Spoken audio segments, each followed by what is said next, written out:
ദൈവനഗരം, the mystical city of God. മുഖമൊഴി. വാഴ്ത്തപ്പെട്ട sister Maria Agreda എഴുതിയ the mystical city of God എന്ന ഗ്രന്ഥത്തെ ആംഗല ഭാഷയിൽ നിന്ന് ദൈവനഗരം എന്ന പേരിൽ മൊഴിമാറ്റം ചെയ്ത് തികഞ്ഞ ചാരിതാർത്ഥ്യത്തോടും അതീവ സന്തോഷത്തോടും കൂടെ മലയാളികൾക്ക് സമ്മാനിക്കുന്ന അനുഗ്രഹീത മുഹൂർത്തമാണിത്. പരിശുദ്ധ കന്യക മറിയം തന്നെയാണ് ഈ ഗ്രന്ഥത്തിലെ ദൈവനഗരം. അഗ്രേതായിലെ വാഴ്ത്തപ്പെട്ട സിസ്റ്റർ മരിയയ്ക്ക് പരിശുദ്ധ അമ്മ നൽകിയ സ്വകാര്യ വെളിപാടുകളാണ് ഈ ഗ്രന്ഥത്തിന്റെ ഉള്ളടക്കം.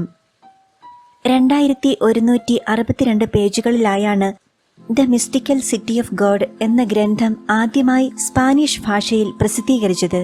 ഈ ഗ്രന്ഥത്തിന്റെ സംക്ഷിപ്ത പതിപ്പ് 1978 Fiscar Marison reverend George J Blatter Spanish ഭാഷയിൽ നിന്ന് ആംഗല ഭാഷയിലേക്ക് മൊഴിമാറ്റം ചെയ്ത് പ്രസിദ്ധീകരിച്ചു. ഈ സംക്ഷിപ്ത പതിപ്പാണ് ഇപ്പോൾ മലയാളത്തിലേക്ക് മൊഴിമാറ്റം ചെയ്തിരിക്കുന്നത്. വലിയൊരു ദൈവനിയോഗമായിട്ടാണ് ഈ പുസ്തകം എന്റെ കരങ്ങളിലെത്തിയത്. ബോംബെയിൽ താമസിക്കുന്ന വലിയ വീട്ടിൽ ജെസിയും ഭർത്താവ് ജിമ്മിയുമാണ് ഈ പുസ്തകം ആദ്യം എനിക്ക് പരിചയപ്പെടുത്തിയത്. പിന്നീട് കാലിഫോർണിയയിൽ താമസിക്കുന്ന വലിയ വീട്ടിലെ ആലീസ് 4 വാല്യങ്ങളുള്ള ഈ ബൃഹത് ഗ്രന്ഥം എനിക്ക് വാങ്ങിത്തന്നു. ഗ്രന്ഥം മുഴുവൻ ഞാൻ വലിയ ദാഹത്തോടെ വായിച്ചു തീർത്തു. ഈ ഗ്രന്ഥം മലയാള ഭാഷയിലേക്ക് വിവർത്തനം ചെയ്യാൻ എനിക്ക് ശക്തമായ ആഗ്രഹം ഉണ്ടായി. പ്രൊഫസർ സിസ്റ്റർ മേഴ്സി കാവാലം എനിക്ക് എല്ലാ സഹായവും വാഗ്ദാനം ചെയ്തു. സംക്ഷിപ്ത പതിപ്പ് 8 പുസ്തകങ്ങളിലായിട്ടാണ് എഴുതപ്പെട്ടിരിക്കുന്നത്. ഇതിന്റെ 1ഉം 2ഉം പുസ്തകങ്ങൾ പ്രൊഫസർ സുജിത് സെബാസ്റ്റ്യനെയും ബാക്കി പുസ്തകങ്ങൾ മൊഴിമാറ്റം ചെയ്യാൻ ഡോക്ടർ ജിജി ജോസഫ് കൂട്ടുമേലിനെയും ഏൽപ്പിച്ചു. വളരെ സങ്കീർണമായ രീതിയിൽ ആംഗല ഭാഷയിൽ എഴുതപ്പെട്ടിരുന്ന ഈ കൃതിയുടെ മൊഴിമാറ്റം ഒരു തപസ്യപോലെ തികഞ്ഞ അർപ്പണബോധത്തോടെ അതീവ ഭാഷാ വൈദഗ്ധ്യത്തോടെ അങ്ങേയറ്റം വിശ്വസതയും ആത്മാർത്ഥതയും പുലർത്തി അവർ നിർവഹിച്ചതിന്റെ മധുരം കിനിയുന്ന സത്ഫലങ്ങളാണ് ഈ ഗ്രന്ഥത്തിന്റെ അകം താളുകളിൽ ഇതൾ വിരിയുന്നത്. കൂടാതെ അഗ്രേതായിലെ വാഴ്ത്തപ്പെട്ട സിസ്റ്റർ മരിയയുടെ ജീവചരിത്രം ഉൾക്കൊള്ളുന്ന ഒരു ലേഖനം ഡോക്ടർ ജിജി ജോസഫ് കൂട്ടുമേൽ മൊഴിമാറ്റം ചെയ്തതും ഇതിൽ ഉൾച്ചേർത്തിട്ടുണ്ട്. ഗ്രന്ഥകർത്തൃയെക്കുറിച്ച് കൂടുതൽ അറിവ് ലഭിക്കുന്നതിന് ഈ ഗ്രന്ഥം ഏറെ സഹായകമാണ്. ഈ പുസ്തകത്തെ അന്നു നിരൂപണം ചെയ്ത പ്രശസ്തമായ യൂണിവേഴ്സിറ്റികളിൽ മുൻപന്തിയിൽ നിൽക്കുന്ന ലുവെയ്ൻ യൂണിവേഴ്സിറ്റിയുടെ പ്രസ്താവനയ്ക്ക് അദ്ദേഹം നൽകിയ മൊഴിമാറ്റം ഈ ഗ്രന്ഥത്തെ സത്യസന്ധമായി വിലയിരുത്തുന്നതിന് നമ്മെ സഹായിക്കും. പ്രൊഫസർ സുജിത് സെബാസ്റ്റ്യനും ഡോക്ടർ ജിജി ജോസഫ് കൂട്ടുമേലിനും ഹൃദയം നിറഞ്ഞ നന്ദി അറിയിക്കുന്നു. മൊഴിമാറ്റം ചെയ്യപ്പെട്ട ഈ ഗ്രന്ഥം ആദ്യന്തം വായിച്ച് ഭാഷാ പരിശോധന നടത്തി സ്വകീയവും ലളിതവുമായ ഭാഷാശൈലിയിൽ അനുവാചകർക്ക് വായനാസുഖം ലഭിക്കത്തക്ക രീതിയിൽ വളരെ ഭംഗിയായി എഡിറ്റ് ചെയ്ത പ്രൊഫസർ സിസ്റ്റർ മേഴ്സി കാവാലം SABSന് എന്റെ ഹൃദ്യമായി നന്ദി. ഈ സംരംഭം ഏറ്റെടുക്കാൻ എന്നെ നിയോഗിച്ച പരിശുദ്ധ അമ്മയ്ക്ക് നന്ദി പറയാൻ എനിക്ക് വാക്കുകളില്ല. ഈ ഗ്രന്ഥം മുഴുവൻ പല പ്രാവശ്യം വായിച്ച് വിശ്വാസ സംബന്ധവും ദൈവശാസ്ത്രപരവുമായ തെറ്റുകൾ തിരുത്തി പൊതുവായി എഡിറ്റ് ചെയ്ത് ഈ കൃതിയെ വായനക്കാരുടെ സമക്ഷം അവതരിപ്പിക്കാൻ എന്നെ ഉപകരണമാക്കിയ നല്ല ദൈവത്തിന് ഞാൻ നന്ദി പറയുന്നു. ഈ പുസ്തകം പ്രസാധനം ചെയ്യുന്നതിന് സോഫിയ ബുക്സിനെ സമീപിച്ചപ്പോൾ മാതാവിനെക്കുറിച്ചുള്ള ഗ്രന്ഥമായതുകൊണ്ട് വളരെ സന്തോഷത്തോടെ അവർ ഈ ദൗത്യം ഏറ്റെടുത്തു. ആത്മീയതയുടെ വഴിത്താരയിൽ നിരവധി ഗ്രന്ഥങ്ങൾ പ്രസാധനം ചെയ്ത് ലോകത്തിന് കാഴ്ചവെച്ചതിന്റെ അനുഭവ സമ്പത്തോടെ ഈ കൃതി ഭംഗിയായി മുദ്രണം ചെയ്ത് പ്രസാധനം നിർവഹിച്ച സോഫിയ ബുക്സിനോടുള്ള ഹൃദയം നിറഞ്ഞ് നന്ദി അറിയിക്കുന്നു. അഭിഷേക നിറവുള്ള അവതാരികയിലൂടെ ഈ പുസ്തകത്തെ അണിയിച്ചൊരുക്കിയ ഷെവലിയർ ബെന്നി പുന്നത്തറയ്ക്കും ഹൃദയപൂർവ്വം നന്ദി പറയുന്നു. ഈ പുസ്തക രചനയുടെ കാലയളവിൽ എനിക്കും ഇതിനായി സഹായിക്കുകയും സഹകരിക്കുകയും ചെയ്ത എല്ലാവർക്കും പരിശുദ്ധ അമ്മയിൽ നിന്നും നിരവധിയായ അനുഗ്രഹങ്ങളും അത്ഭുതങ്ങളും ലഭിച്ചിട്ടുണ്ട്. വിസ്താര ഭയത്താൽ അവ വിട്ടുകളയുന്നു. ഈ കൃതി തിരുലിഖിതങ്ങളുടെ സാന്ദ്രലയമാണ്. ബൈബിളിൽ പരിശുദ്ധ അമ്മയെക്കുറിച്ച് പറയപ്പെടാത്ത അനേക സംഭവങ്ങളുടെയും അനുഭവങ്ങളുടെയും സ്വർഗീയ വെളിപ്പെടുത്തൽ ഈ ഗ്രന്ഥത്തിലൂടെ നമുക്ക് ലഭ്യമാകുന്നുണ്ട്. അധ്യായങ്ങളുടെ സമാപനങ്ങളിലുള്ള പരിശുദ്ധ രാജ്ഞിയുടെ വചസ്സുകൾ ആത്മീയതയുടെ ആഴങ്ങളിലേക്ക് ഊളിയിട്ടിറങ്ങാൻ തീർച്ചയായും നമ്മെ സഹായിക്കും. എളിമ, ക്ഷമ, സഹനം തുടങ്ങിയ പുണ്യങ്ങൾ പൂക്കുന്ന ഒരു ആരാമമാണീ ഗ്രന്ഥം. പ്രവചനങ്ങളാകുന്ന നീർച്ചാലുകൾ ഒന്നിച്ചേരുന്ന മഹാസമുദ്രമായ പരിശുദ്ധ അമ്മയെന്ന മഹാരഹസ്യം അഗ്രേദായിലെ വാഴ്ത്തപ്പെട്ട സിസ്റ്റർ മരിയയിലൂടെ പരിശുദ്ധ മറിയം തന്നെ നമുക്ക് മുൻപിൽ തുറന്നു തന്നിരിക്കുന്നു. മറിയത്തിന്റെ ജീവിതത്തിലുള്ള ദൈവത്തിന്റെ അത്ഭുതകരമായ ഇടപെടലുകൾ വായിച്ചു പോകുമ്പോൾ ഏതു കഠിന ഹൃദയനും ആർദ്രചിത്തനാകും. മിഴികൾ നനയാതെ ഇതിലെ ഒരു അക്ഷരം പോലും വായിക്കാനാവില്ല. സഹനത്തിന്റെ പാതയിൽ സാക്ഷ്യമേകാനാവാതെ നാം കണ്ണുനീർ പൊഴിക്കുമ്പോൾ അമ്മ വന്ന് നമ്മെ മാറോടണിച്ച് തഴുകി തലോടുന്ന അനുഭവം ഈ ഗ്രന്ഥത്തിലൂടെ കടന്നു പോകുന്ന ഏവർക്കും ലഭിക്കും. ചെറുതും വലുതുമായ നമ്മുടെ എല്ലാ പ്രശ്നങ്ങൾക്കുമുള്ള മരുന്നും മറുപടിയുമാണ് അമ്മ. ലോകമെമ്പാടുമുള്ള മുഴുവൻ മലയാളികളും ഈ ഗ്രന്ഥം വായിക്കുകയും പരിശുദ്ധ അമ്മയെ അറിയുകയും സ്നേഹിക്കുകയും ചെയ്യട്ടെ. ഈ ഗ്രന്ഥം അനുവാചകർക്ക് ദൈവാനുഭവത്തിന്റെ ഒരു സ്തോത്രഗീതമായി മാറുമ്പോൾ എന്റെ കർമ്മം സഫലമാകും. പരിശുദ്ധ അമ്മ വഴി ദൈവനാമത്തിന് മഹത്വമുണ്ടാകട്ടെ. എല്ലാവർക്കും രക്ഷ ലഭിക്കട്ടെ എന്ന് ആശംസിക്കുന്നു, പ്രാർത്ഥിക്കുന്നു. Reverend doctor Xavier J Puthenkalam, Saint Xavier's church, Villoonni, Arpookara. അവതാരിക ദി ലേഡി ഇൻ ബ്ലൂ. 17-ാം നൂറ്റാണ്ടിൽ യൂറോപ്പിലെ കത്തോലിക്ക സഭയ്ക്കുള്ളിൽ ഏറ്റവും ഏറെ ചർച്ചകൾക്കും വിവാദങ്ങൾക്കും കാരണമായ ഒരു അത്ഭുത ഗ്രന്ഥമാണ് the mystical city of God.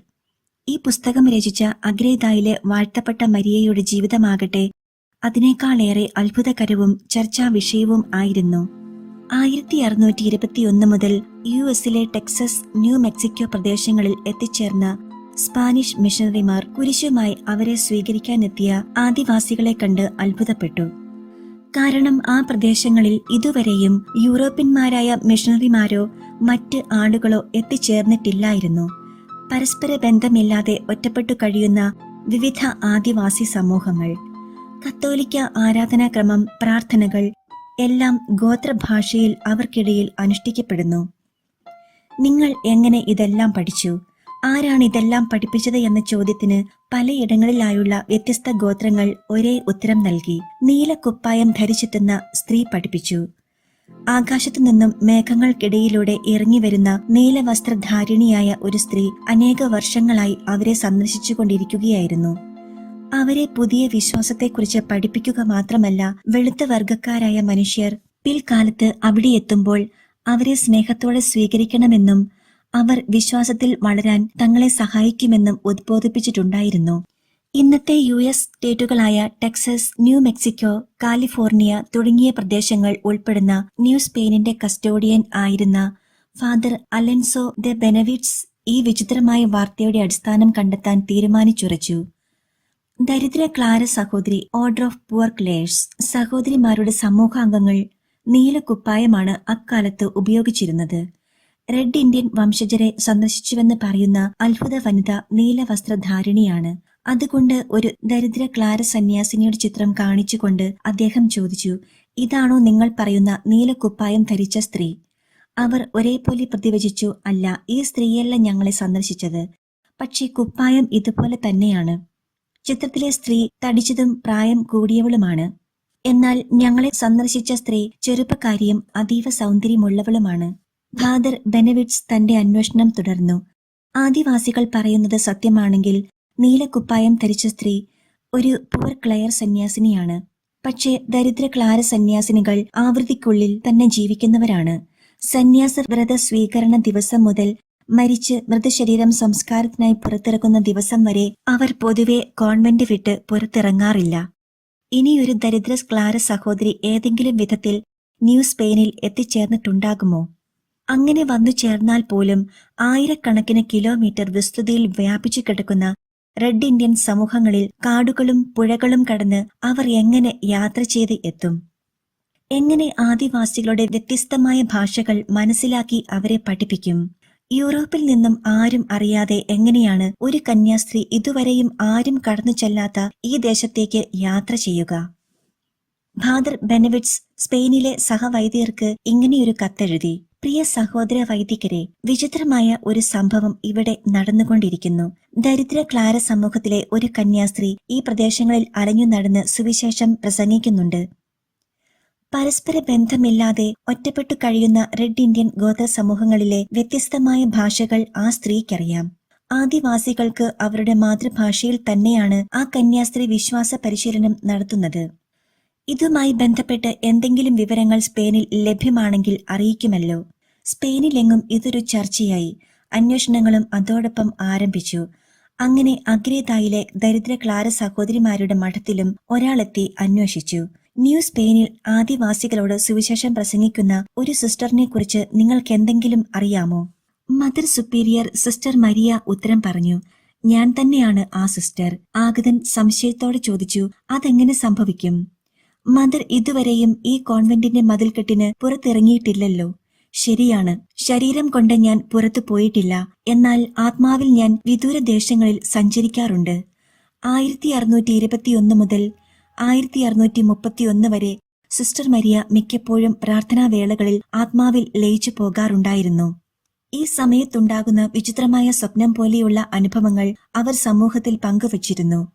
വിദൂരമായ ദേശങ്ങളിലെ വിചിത്രമായ ഭാഷയിൽ സംസാരിക്കുന്ന അപരിഷ്കൃതരായ മനുഷ്യരുടെ അടുത്തേക്ക് ആത്മാവിൽ സംവഹിക്കപ്പെടുന്നുവെന്നും അവരോട് താൻ സുവിശേഷം പങ്കുവെക്കാറുണ്ടെന്നും സിസ്റ്റർ പറയുന്നത് സമൂഹത്തിന് മുഴുവൻ അറിവുള്ള കാര്യമായിരുന്നു. ഫാദർ അലൻസോ ബെനവിറ്റ്സിന് അവർ എഴുതി, താങ്കൾ പറയുന്നത് പോലെയുള്ള ഒരു സിസ്റ്റർ അഗ്രേതായിലുണ്ട്. നേരിട്ട് വന്ന് മനസ്സിലാക്കുക. ഫാദർ അലോൺസോ ന്യൂ സ്പെയിനിൽ നിന്നും അഗ്രേതായിലെത്തി സിസ്റ്റർ മരിയയുമായി സംസാരിച്ചു. സിസ്റ്റർ താൻ സുവിശേഷം പ്രസംഗിച്ച ഗോത്രങ്ങളുടെ പ്രത്യേക വസ്ത്രധാരണ രീതികൾ, ആചാരങ്ങൾ, ഗോത്രങ്ങളുടെ പേരുകൾ, ഗോത്രങ്ങളിലെ പ്രധാനപ്പെട്ട ആളുകളുടെ പേരുകൾ, ചില പ്രത്യേക സ്ഥലങ്ങളുടെ വിവരങ്ങൾ, ഇതെല്ലാം വിശദമായി ഫാദർ അലോൺസോയ്ക്ക് നൽകി.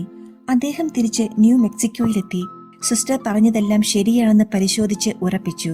1619 സന്യാസവ്രതം സ്വീകരിച്ചതിനു ശേഷം സിസ്റ്റർ അഗ്രേതായ്ക്ക് പുറത്ത് പോയിട്ടില്ല. എന്നാൽ സിസ്റ്റർ തന്നെയാണ് ആകാശമേഘങ്ങളിലൂടെ ഇറങ്ങിവരുന്ന നീലവസ്ത്രധാരിണിയായ സ്ത്രീ എന്ന് വ്യക്തമായി. ഒരേ സമയത്ത് രണ്ടിടത്ത് കാണപ്പെടുന്ന ഈ പ്രതിഭാസത്തിന് ബൈലൊക്കേഷൻ എന്നാണ് പറയപ്പെടുക. വിശുദ്ധ ജെറാർഡ് മജല്ല, ജോസഫ് കുപ്പർത്തീനോ, പാദ്രെ പിയോ, വിശുദ്ധ ആന്റണി തുടങ്ങിയ പല വിശുദ്ധരുടെയും ജീവിതത്തിൽ ഇത്തരം അനുഭവങ്ങൾ ഉണ്ടായതായി രേഖപ്പെടുത്തിയിട്ടുണ്ട്. സ്പെയിനിലെ ഫിലിപ്പ് 4 രാജാവിനും ഉർബൻ 7 പാപ്പായ്ക്കും 1634 ഈ സംഭവത്തെക്കുറിച്ചുള്ള വിശദമായ റിപ്പോർട്ടുകൾ സമർപ്പിക്കപ്പെട്ടിട്ടുണ്ട്. ടെക്സസിന്റെ ചരിത്രത്തിലും നീലവസ്ത്രധാരിണിയായ സ്ത്രീ സ്ഥാനം പിടിച്ചു. ആത്മാക്കളുടെ രക്ഷയ്ക്ക് വേണ്ടി തീവ്രമായി ആഗ്രഹിച്ചിരുന്ന സിസ്റ്റർ മരിയ വിദൂരദേശങ്ങളിൽ ഒറ്റപ്പെട്ടു കഴിയുന്ന ആളുകളുടെ ആത്മരക്ഷയ്ക്ക് വേണ്ടി ചെറുപ്പകാലം മുതൽ പ്രവർത്തിച്ചിരുന്ന വ്യക്തിയായിരുന്നു. സിസ്റ്ററിന് 1637 മുതൽ 45 വരെയുള്ള കാലയളവിൽ മാതാവ് പ്രത്യക്ഷപ്പെട്ട് നേരിൽ പറഞ്ഞുകൊടുത്ത സംഭവങ്ങളും ദർശനങ്ങളുമാണ് ദി മിസ്റ്റിക്കൽ സിറ്റി ഓഫ് ഗോഡിന്റെ ഉള്ളടക്കം. മാതാവിന്റെ രഹസ്യ ജീവിതം, പ്രപഞ്ചത്തിന്റെ സൃഷ്ടി, മാലാഖമാരുടെ പതനം, ലോകത്തിന്റെ അവസാനം തുടങ്ങിയ വൈവിധ്യമാർന്ന വിഷയങ്ങളുടെ വെളിപ്പെടുത്തലുകൾ ഈ ഗ്രന്ഥത്തിലുണ്ട്. 4 വാല്യങ്ങളിലായി 2200ഓളം പേജുകളിൽ പ്രസിദ്ധീകരിച്ച സ്പാനിഷ് പതിപ്പിന്റെ സംഗ്രഹിത ഇംഗ്ലീഷ് പരിഭാഷയെ അടിസ്ഥാനപ്പെടുത്തിയാണ് ഈ മലയാള പരിഭാഷ നിർവഹിച്ചിരിക്കുന്നത്.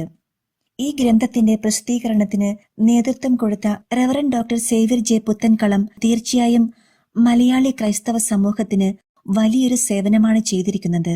അദ്ദേഹത്തിന് എന്റെ ഹൃദയംഗമമായ അഭിനന്ദനങ്ങൾ.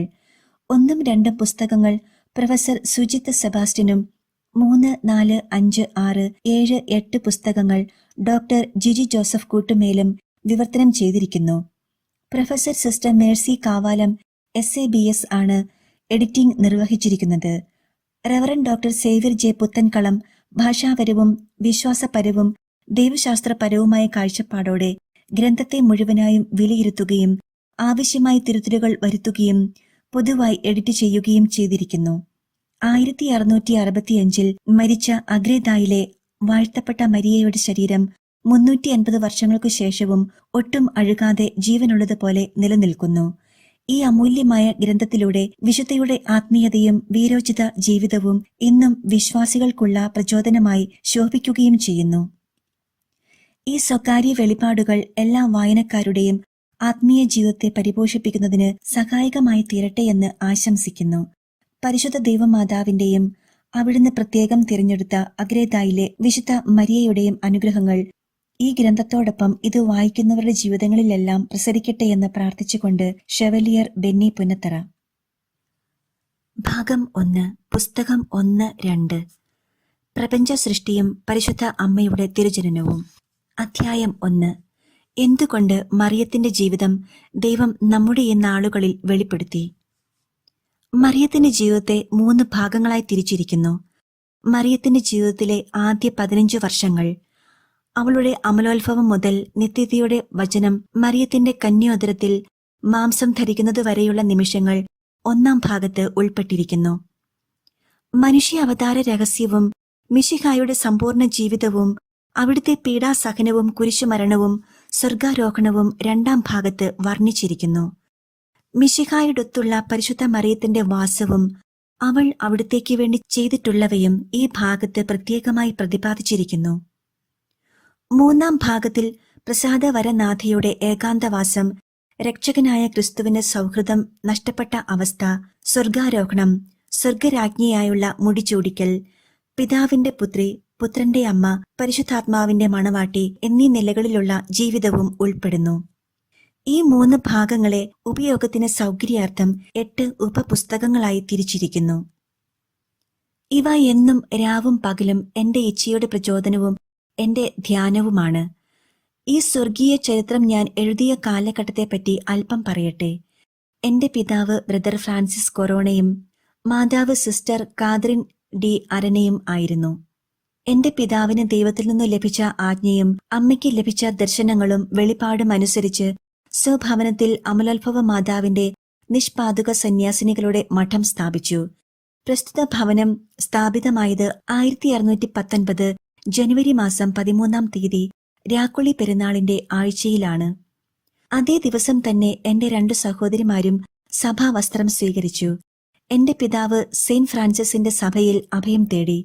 അതേ സഭയിൽ അപ്പോഴേക്കും എന്റെ 2 സഹോദരന്മാർ സന്യാസ ജീവിതം നയിക്കാൻ തുടങ്ങിയിരുന്നു.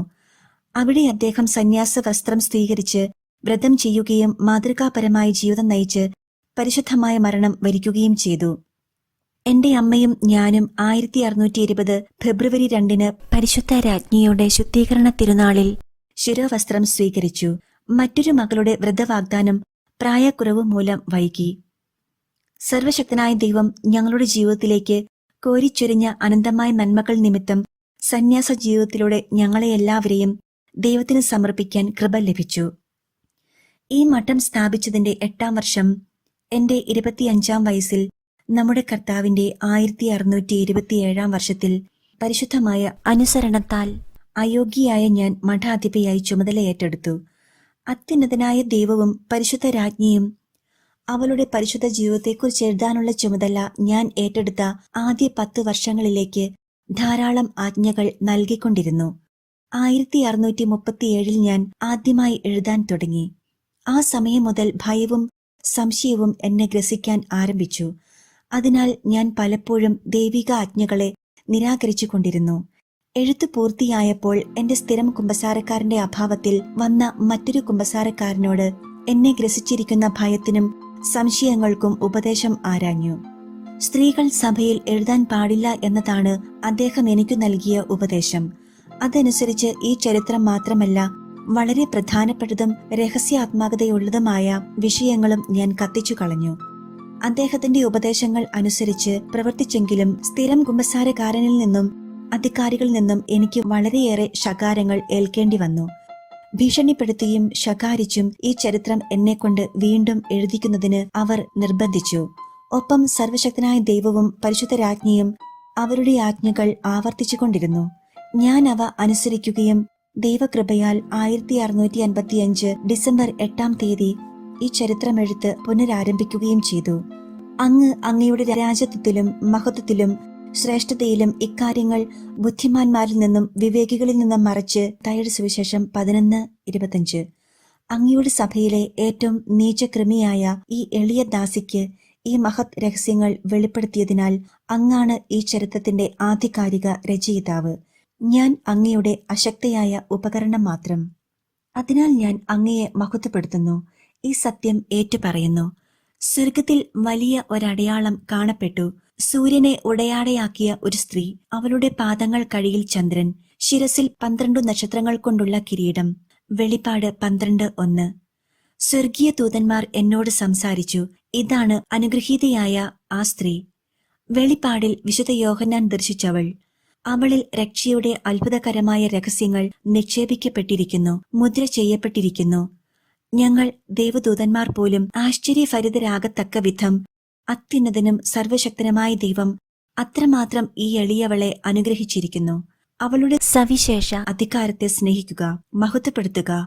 ഞാൻ ദർശിച്ച അത്ഭുത സംഭവങ്ങളുടെ മഹത്വത്താൽ എന്റെ സംസാരശേഷി നഷ്ടപ്പെടുകയും ശേഷം കഴിവുകൾ പ്രവർത്തനരഹിതമാകുകയും ചെയ്തു. ഇനി വിവരിക്കാൻ പോകുന്ന കാര്യങ്ങൾ മർത്യരായ സൃഷ്ടികൾ ആരെങ്കിലും മനസ്സിലാക്കുമെന്നോ ഈ വിഷയത്തെക്കുറിച്ച് സംസാരിക്കുമെന്നോ കരുതുന്നില്ല. മറ്റൊരവസരത്തിൽ ധാരാളം പടികളുള്ള സുന്ദരമായ ഒരു ഗോവണി ഞാൻ ദർശിച്ചു. അതിനു ചുറ്റും മാലാഖമാർ നിന്നിരുന്നു. അവർ ആ ഗോവണിയിലൂടെ കയറുകയും ഇറങ്ങുകയും ചെയ്തുകൊണ്ടിരുന്നു. അത്യുന്നതനായ ദൈവം എന്നോട് സംസാരിച്ചു. ഇതാണ് യാക്കോബ് ദർശിച്ച നിഗൂഢമായ ഗോവണി. ഇതു ദൈവത്തിന്റെ ഭവനമല്ലാതെ മറ്റൊന്നുമല്ല, സ്വർഗത്തിന്റെ കവാടമാണിവിടം. ഉൽപ്പത്തി 28:17. നീ എന്റെ ദൃഷ്ടിയിൽ കുറ്റമറ്റ വിധം ജീവിക്കാൻ കഠിനമായി പരിശ്രമിച്ചാൽ ഈ ഗോവണിയിലൂടെ നിനക്ക് എന്റെ അടുത്തേക്ക് കയറി വരാം. ഈ വാഗ്ദാനത്താൽ എന്റെ ഹൃദയം ജ്വലിക്കുകയും ആത്മാവ് ഹർഷപുളികിതമാവുകയും ചെയ്തു. എന്റെ പാപാവസ്ഥ നിമിത്തം ഞാൻ എനിക്കു തന്നെ ഒരു ഭാരമായി തീരുമെന്നു കരുതി കണ്ണുനീർ പൊഴിക്കുകയും വ്യസനിക്കുകയും ചെയ്തു. ജോബ് 7:20. ദൈവത്തെ അനുസ്യൂതം സ്നേഹിക്കാൻ ഞാൻ തീഷ്ണമായി ആഗ്രഹിച്ചു. ഈ ആകുലതയിൽ ഞാൻ കുറെ ദിവസങ്ങൾ ചെലവഴിച്ചു. വീണ്ടും ഒരു പൊതുവായ കുമ്പസാരം നടത്തി എന്റെ അപൂർണതകളെ തിരുത്താനും നവീകരിക്കാനും പരിശ്രമിച്ചു. ഗോവണി ദർശനം വീണ്ടും ഉണ്ടായി, എന്നാൽ വിശദീകരണം ലഭിച്ചില്ല. ഞാൻ ദൈവത്തോട് വാഗ്ദാനങ്ങൾ ചെയ്യുകയും എന്റെ ഇച്ഛയെ ഐഹികമായതിൽ നിന്ന് പൂർണ്ണമായി വിമുക്തമാക്കി അവിടുത്തെ മാത്രം സ്നേഹിക്കുന്നതിനായി സമർപ്പിക്കുകയും ചെയ്തു. എത്ര ചെറുതാണെങ്കിലും ഒരു സൃഷ്ടിയുടെയും പക്ഷം ചേരാൻ എന്റെ ഇച്ഛയെ ഞാൻ അനുവദിച്ചില്ല. ദൃശ്യവും ഇന്ദ്രിയഗോചരവുമായ എല്ലാറ്റിനെയും ഞാൻ നിരാകരിച്ചു. ഇത്തരം സ്നേഹാനുഭവത്തിലൂടെ കടന്നു പോകുന്ന നാളുകളിൽ പരിശുദ്ധ അമ്മയുടെ ജീവിതത്തെയും സുഹൃത്തുക്കളെയും കൂദാശകളെയുമാണ് ഈ ഗോവണി സൂചിപ്പിക്കുന്നതെന്ന് സർവശക്തനായ ദൈവം എന്നെ അറിയിച്ചു. സർവശക്തൻ എന്നോട് അരുളി ചെയ്തു, എന്റെ മണവാട്ടി, നീ യാക്കോബിന്റെ ഗോവണിയിലൂടെ കയറി സ്വർഗത്തിന്റെ കവാടത്തിൽ പ്രവേശിക്കണം. അങ്ങനെ എന്റെ പ്രകൃതിയെക്കുറിച്ചുള്ള അറിവ് സമ്പാദിക്കണമെന്നും എന്റെ ദൈവികതയുടെ സായുജ്യത്തിൽ അധിവസിക്കുകയും ചെയ്യണമെന്നും ഞാൻ ആഗ്രഹിക്കുന്നു. നീ എഴുന്നേറ്റ് നടന്ന് ഈ ഗോവണിയിലൂടെ എന്റെ അടുത്തേക്ക് വരിക. ഈ ഗോവണിയിലൂടെ ചുറ്റുമുള്ള ദൂതന്മാർ മറിയത്തിന്റെ സംരക്ഷകരായി, സിയോൻ ഗോപുരത്തിന്റെ കാവൽക്കാരായി ഞാൻ നിയോഗിച്ചവരാണ്. ശ്രദ്ധയോടെ അവളെ പരിചരിക്കുകയും അവളുടെ സുഹൃതങ്ങളെ അനുകരിക്കുകയും ചെയ്യുക. ആ ഗോവണിയിലൂടെ കയറിപ്പോകുന്ന അനുഭവം എനിക്ക് ലഭിച്ചു. ഒരു സാധാരണ സൃഷ്ടിയിൽ ദൈവം കനിഞ്ഞു നൽകിയ അത്ഭുതങ്ങൾ കൺകുളിർക്കെ കണ്ടു. അവളുടെ വിശുദ്ധിയും പുണ്യപൂർണതയും മനസ്സിലാക്കുന്നതിനുള്ള ഭാഗ്യവും എനിക്കു ലഭിച്ചു. ആ ഗോവണിയുടെ ഏറ്റവും മുകളിൽ സൈന്യങ്ങളുടെ കർത്താവിനെയും സകല ചരാചരങ്ങളെയും രാജ്ഞിയെയും ഞാൻ ദർശിച്ചു. ഈ മഹത് കാര്യങ്ങളെക്കുറിച്ച് എനിക്ക് മനസ്സിലാക്കാൻ കഴിയുന്നവ രേഖപ്പെടുത്താനും അതുവഴി ദൈവത്തെ സ്തുതിക്കാനും മഹത്വപ്പെടുത്താനും അവർ എന്നോട് ആവശ്യപ്പെട്ടു. അത്യുന്നതനും സർവശക്തനുമായ ദൈവം എനിക്കൊരു നിയമം തന്നു. അത് മോശയ്ക്ക് കൊടുത്തതുപോലെ കൽപ്പലകകളിൽ മാത്രം എഴുതിയതായിരുന്നില്ല. പുറപ്പാട് 31:18. മറിച്ച് പഠനത്തിനും ധ്യാനത്തിനുമായി സർവ്വാതിശായിയായ ദൈവം സ്വന്തം വിരൽ കൊണ്ടെഴുതിയതായിരുന്നു. അവിടുന്ന് എന്റെ മനസ്സിനെ മാറ്റിമറിച്ചു. പരിശുദ്ധ അമ്മയുടെ തിരുസന്നിധിയിൽ എന്റെ എതിർപ്പുകളെ ചെറുക്കുമെന്നും അവളുടെ സഹായത്താൽ ആ ചരിത്രം എഴുതാൻ ആരംഭിക്കുമെന്നും ഞാൻ വാക്കു നൽകി. 3 കാര്യങ്ങളിൽ ശ്രദ്ധ ചെലുത്തിക്കൊണ്ടാണ് ഞാനിത് എഴുതി തുടങ്ങുന്നത്. ഒന്നാമതായി, സൃഷ്ടി എപ്പോഴും സ്രഷ്ടാവിന് അർഹമായ ആരാധന അർപ്പിക്കാൻ കടപ്പെട്ടിരിക്കുന്നുവെന്നും കൃപയും അനുഗ്രഹവും ലഭിക്കുന്ന തോതനുസരിച്ച് ഭയം, ഭക്തി, ശ്രദ്ധ, എളിമ ആദിയായവയിൽ അഭിവൃദ്ധി പ്രാപിക്കണമെന്നും ഓർക്കുക. രണ്ടാമതായി, ലോകരക്ഷയ്ക്കു വേണ്ടി വലിയ പങ്ക് വഹിക്കുകയും സർവശക്തനെ അത്യധികമായി സ്നേഹിക്കുകയും ചെയ്ത പരിശുദ്ധ അമ്മയെ ബഹുമാനിക്കേണ്ടത് നമ്മുടെ കടമയാണെന്ന് മനസ്സിലാക്കുക. മൂന്നാമതായി, ഈ എളിയ സൃഷ്ടിക്ക് ലഭിച്ച അനുഗ്രഹത്തെക്കുറിച്ച് എന്റെ ആത്മീയ നിയന്താവിനെയും ആവശ്യമെന്നാൽ ഈ ലോകം മുഴുവനെയും അറിയിക്കുക. കൂടാതെ അത്യുന്നതനായ ദൈവവും പരിശുദ്ധ രാജ്ഞിയും ഈ ചരിത്രം എഴുതേണ്ടതിന്റെ ആവശ്യകതയെക്കുറിച്ച് എനിക്ക് വളരെയധികം നിർദ്ദേശങ്ങൾ നൽകുകയുണ്ടായി. പരിശുദ്ധ രാജ്ഞി വിവരിക്കാൻ പോകുന്ന അവളുടെ പരിശുദ്ധ ജീവചരിത്രം എഴുതൽ തിരസ്കരിക്കുന്നത് സ്വാർത്ഥതയും തന്നിഷ്ടവുമാക്കുമെന്ന് എനിക്ക് വ്യക്തമായി മനസ്സിലായി. അത്യുന്നതനായ ദൈവം എന്നെ അറിയിച്ചതനുസരിച്ച് ഈ ചരിത്രം എഴുതേണ്ടതിന് സന്ദർഭോചിതമായ സമയം ഇപ്പോൾ തന്നെയാകിയാൽ ഇതെഴുതുന്നത് മറ്റൊരു സമയത്തേക്ക് മാറ്റിവെക്കുന്നത് യുക്തമല്ല എന്നും എനിക്ക് ബോധ്യമായി. ഇതിനോടനുബന്ധമായി അത്യുന്നതനായ ദൈവം എന്നോട് ഇങ്ങനെ അരുളി ചെയ്തു: എന്റെ മകളെ, ഞാൻ എന്റെ ഏകജാതനെ ലോകത്തിലേക്ക് അയച്ച സമയത്ത് ലോകം ഏറ്റവും മോശമായ സ്ഥിതിയിലായിരുന്നു. എന്തുകൊണ്ടെന്നാൽ മനുഷ്യ സ്വഭാവം വളരെ വികലമായിരുന്നു. അതിനാൽ വഴിയും സത്യവും ജീവനുമായ എന്നെ അവർ അനുസരിച്ചില്ല. യോഹന്നാൻ 14:6. എന്റെ പ്രവാചകരുടെ പ്രബോധനങ്ങളെ അവർ ചെവിക്കൊണ്ടില്ല. ഞാനാകുന്ന പ്രകാശത്തിന്റെ ആന്തരിക നിർദ്ദേശത്തെ മനസ്സിലാക്കിയില്ല. എന്റെ കൽപ്പനകളെ പാലിക്കാതെ ഞാനുമായുള്ള ബന്ധം വിച്ഛേദിച്ചു. അങ്ങനെ അവർ പാപത്തിന്റെ കൂരിരുളിൽ നിപതിച്ചു. സൃഷ്ടിയുടെ ആരംഭത്തിൽ ആദ്യ മനുഷ്യന്റെ പാപം മുതൽ ഞാൻ മോശയ്ക്ക് പ്രമാണങ്ങൾ നൽകിയതുവരെ മനുഷ്യൻ സ്വാർത്ഥ താൽപര്യങ്ങളിലും തിന്മകളിലും മുഴുകിക്കൊണ്ടിരുന്നു. നിയമം നൽകപ്പെടുന്നതിനു മുൻപ് തന്നെ പാപം ലോകത്തിലുണ്ടായിരുന്നു. എന്നാൽ നിയമമില്ലാത്തപ്പോൾ പാപം കണക്കിലെടുക്കപ്പെടുന്നില്ല. റോമ 5:13. പ്രമാണങ്ങൾ നൽകപ്പെട്ടതിനു ശേഷം അവ പാലിക്കാതിരുന്നത് വഴി അവർ വീണ്ടും പാപം ചെയ്തു. മോശ നിങ്ങൾക്കു നിയമം നൽകിയില്ലേ? എന്നിട്ടും നിങ്ങളാരും നിയമം പാലിക്കുന്നില്ല. യോഹന്നാൻ 7:19. അങ്ങനെ തികഞ്ഞ അശ്രദ്ധയോടെ ജീവിച്ച് അവർ സത്യപ്രകാശത്തിൽ നിന്നകന്നുപോയി. പിതൃവാത്സല്യത്താൽ ഞാൻ അവർക്ക് നിത്യരക്ഷ നൽകുകയും മനുഷ്യപ്രകൃതിയുടെ ശമിക്കാത്ത ദൗർബല്യങ്ങൾക്ക് പരിഹാരം ചെയ്യുകയും ചെയ്തു. എന്റെ കരുണ വെളിപ്പെടുത്താൻ സന്ദർഭോചിതമായ സമയം ഞാൻ തിരഞ്ഞെടുക്കുന്നത് പോലെ മാനവകുലത്തിന് മറ്റൊരു വിശിഷ്ടമായ ആനുകൂല്യം നൽകാൻ ഞാൻ ഈ സമയത്തെ തിരഞ്ഞെടുത്തിരിക്കുന്നു. എന്തുകൊണ്ടെന്നാൽ എന്റെ ക്രോധ കാരണം നീതിനിഷ്ഠമാണെന്നും അവരുടെ മേൽ ചുമത്തപ്പെട്ടിരിക്കുന്ന തെറ്റുകൾ നീതിപൂർവമാണെന്ന് ബോധ്യപ്പെടുത്തുന്നതിനും അവസരോചിതമായ സമയം വന്നു ചേർന്നിരിക്കുന്നു. ഇപ്പോൾ ഞാൻ എന്റെ ക്രോധം പ്രകടമാക്കും. നീതിയും ന്യായവും പ്രയോഗിക്കും. ഇത് വളരെ വേഗത്തിൽ സംഭവിക്കും. എന്റെ കരുണ കാണിക്കാൻ സമയമായിരിക്കുന്നു. എന്റെ സ്നേഹം വ്യർത്ഥമാകരുത്. എന്റെ അനുഗ്രഹത്തിലേക്ക് മടങ്ങി വരികയാണെങ്കിൽ ഞാൻ അവർക്ക് പരിഹാരത്തിന് അവസരം കൊടുക്കും. ഇപ്പോൾ ഈ മണിക്കൂറിൽ ലോകം ഏറ്റവും ദൗർഭാഗ്യകരമായ ഒരവസ്ഥയിൽ എത്തി നിൽക്കുന്നു. വചനം മനുഷ്യാവതാരം ചെയ്തെങ്കിലും അവിടുത്തെ അറിയാൻ മനുഷ്യർ ശ്രമിക്കുന്നില്ല. വളരെ കുറച്ചുപേർ മാത്രമേ നിത്യരക്ഷയെ അന്വേഷിക്കുന്നുള്ളൂ. മനുഷ്യജീവിതം ക്ഷണികമാണ്. എല്ലാം വേഗത്തിൽ കടന്നുപോകും. അപ്പോൾ ദുഷ്ടന്മാരുടെ മേൽ ഇരുൾ പരക്കുകയും നീതിമാന്മാരുടെ മേൽ പ്രകാശം ഉദിക്കുകയും ചെയ്യും. ദൈവത്തിന്റെ മക്കളെ നിന്ദിച്ചുകൊണ്ട് അവരുടെ പാപത്തിന്റെ കൂരിരുട്ടിലേക്ക് ഭൂരിഭാഗം പേരും നിപതിക്കും. എന്റെ കൽപ്പനകളെ വെറുത്തുകൊണ്ട് മനുഷ്യൻ അനീതിയിൽ ജീവിക്കുന്നു. വിധി ദിവസം ദുഷ്ടന്മാർക്ക് കരുണ ലഭിക്കുകയില്ല. എന്നാൽ എന്നിലേക്കെത്തുന്നതിന് നീതിമാന്മാർക്കായി ഒരു കവാടം തുറക്കാൻ ഞാൻ തിരുമനസ്സായിരിക്കുന്നു.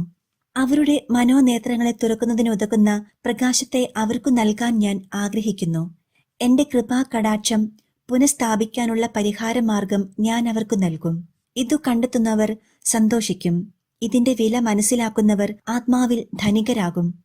ഇതിന്റെ നിഗൂഢ രഹസ്യങ്ങളെയും വിസ്മയങ്ങളെയും മനസ്സിലാക്കുന്നവർ ആത്മജ്ഞാനമുള്ളവരാകും. മറിയത്തിന്റെ മാധ്യസ്ഥത്തിന്റെ വിലയും പ്രാധാന്യവും മനുഷ്യർക്ക് മനസ്സിലാക്കി കൊടുക്കാൻ ഞാൻ ആഗ്രഹിക്കുന്നു. അനശ്വരനായ ദൈവത്തിന് മനുഷ്യരൂപം നൽകിക്കൊണ്ട് ജീവനെ പുനരുദ്ധരിച്ചവളാണ് അവൾ. എന്റെ ശക്തമായ കരത്താൽ അവൾക്ക് നൽകപ്പെട്ട സിദ്ധികളെ മനുഷ്യർ മനസ്സിലാക്കണമെന്നും അതുവഴി അവരുടെ നന്ദികേട് ഒരു ദർപ്പണത്തിലൂടെ ദർശിക്കുന്നത് പോലെ തിരിച്ചറിയണമെന്നും ഞാൻ ആഗ്രഹിക്കുന്നു. കൃപാവരത്തിന്റെയും സുവിശേഷത്തിന്റെയും നിയമം അടിത്തറയിട്ടുറപ്പിക്കുകയും വിശ്വാസികൾ ഇതിൽ അന്തർലീനരാകുകയും ആകൃഷ്ടരാകുകയും ചെയ്യുക അനിവാര്യമായിരുന്നതിനാൽ ആദിമസഭയ്ക്ക് ഈ മഹത്തായ നിഗൂഢ രഹസ്യങ്ങൾ വെളിപ്പെടുത്തിയിരുന്നില്ല. വിശ്വാസ രഹസ്യങ്ങളെല്ലാം പരസ്പരം ബന്ധപ്പെട്ടവയാണ്. എന്നിരുന്നാലും മാനുഷിക അജ്ഞത മൂലം സുവിശേഷ രഹസ്യങ്ങൾ അവനിൽ ആശങ്കകളും സംശയങ്ങളും ഉണർത്താൻ ഇടവരുത്തിയേക്കാം. യേശു അന്ത്യ അത്താഴ സമയത്ത് ഇപ്രകാരം അരുളി ചെയ്തു: ഇനിയും വളരെ കാര്യങ്ങൾ എനിക്ക് നിങ്ങളോട് പറയാനുണ്ട്, എന്നാൽ അവ ഉൾക്കൊള്ളാൻ ഇപ്പോൾ നിങ്ങൾക്കു കഴിയുകയില്ല. യോഹന്നാൻ 16:12. പുത്രനിൽ വിശ്വസിക്കാൻ പോലും കഴിവില്ലാതിരുന്ന ആദിമസഭ അവന്റെ മാതാവിന്റെ നിഗൂഢ രഹസ്യങ്ങൾ മനസ്സിലാക്കാൻ ഒട്ടും പ്രാപ്തരായിരുന്നില്ല. എന്നാൽ മാനവകുലത്തിന് ഈ വെളിപാട് വളരെ ആവശ്യമായതിനാൽ മനുഷ്യരുടെ പാപ സ്വഭാവം കണക്കിലെടുക്കാതെ ഇക്കാര്യങ്ങൾ വെളിപ്പെടുത്താൻ ഞാൻ ആഗ്രഹിക്കുന്നു. മാതാവിന്റെ ഈ രഹസ്യങ്ങളെ വിശ്വസിക്കുകയും ബഹുമാനിക്കുകയും ധ്യാനിക്കുകയും ചെയ്യുന്നത് വഴി ലോകത്തിന് അല്പം ആശ്വാസം പ്രതീക്ഷിക്കാവുന്നതാണ്. അതുപോലെ തന്നെ പൂർണ്ണ മനസ്സോടെ അവളുടെ അത്ഭുത മാധ്യസ്ഥം പ്രാർത്ഥിക്കേണ്ടതും അനിവാര്യമാണ്. ആശ്രയവും അഭയവുമായ ഈ അത്ഭുത നഗരത്തെ മനുഷ്യരിൽ നിന്ന് ഇനിയും ഞാൻ മറച്ചുവെക്കുകയില്ല. പിഴവുകൾ കൂടാതെ മനുഷ്യർക്ക് ഇത് വിവരിച്ചു കൊടുക്കാൻ ഞാൻ നിന്നെ അനുവദിക്കും. നിന്റെ വിവരണങ്ങൾ അനുഗ്രഹീത കന്യകയെ പറ്റിയുള്ള വെറും അഭിപ്രായങ്ങൾ മാത്രമായി അറിയപ്പെടാൻ ഞാൻ ആഗ്രഹിക്കുന്നില്ല. ഇക്കാര്യങ്ങളെല്ലാം വിശ്വാസയോഗ്യങ്ങളായ സത്യങ്ങളാണ്. കേൾക്കാൻ ചെവിയുള്ളവൻ കേൾക്കട്ടെ. ദാഹിക്കുന്നവൻ വരണ്ട നീർത്തടങ്ങൾ വിട്ട് ജീവജലത്തിന്റെ അരുവിയിൽ നിന്ന് പാനം ചെയ്യട്ടെ. പ്രകാശത്തിനായി കൊതിക്കുന്നവൻ ശാശ്വതമായ പ്രകാശത്തെ സ്വീകരിക്കട്ടെ. ഇപ്രകാരം നമ്മുടെ കർത്താവും ദൈവവുമായവൻ അരുളി ചെയ്തു.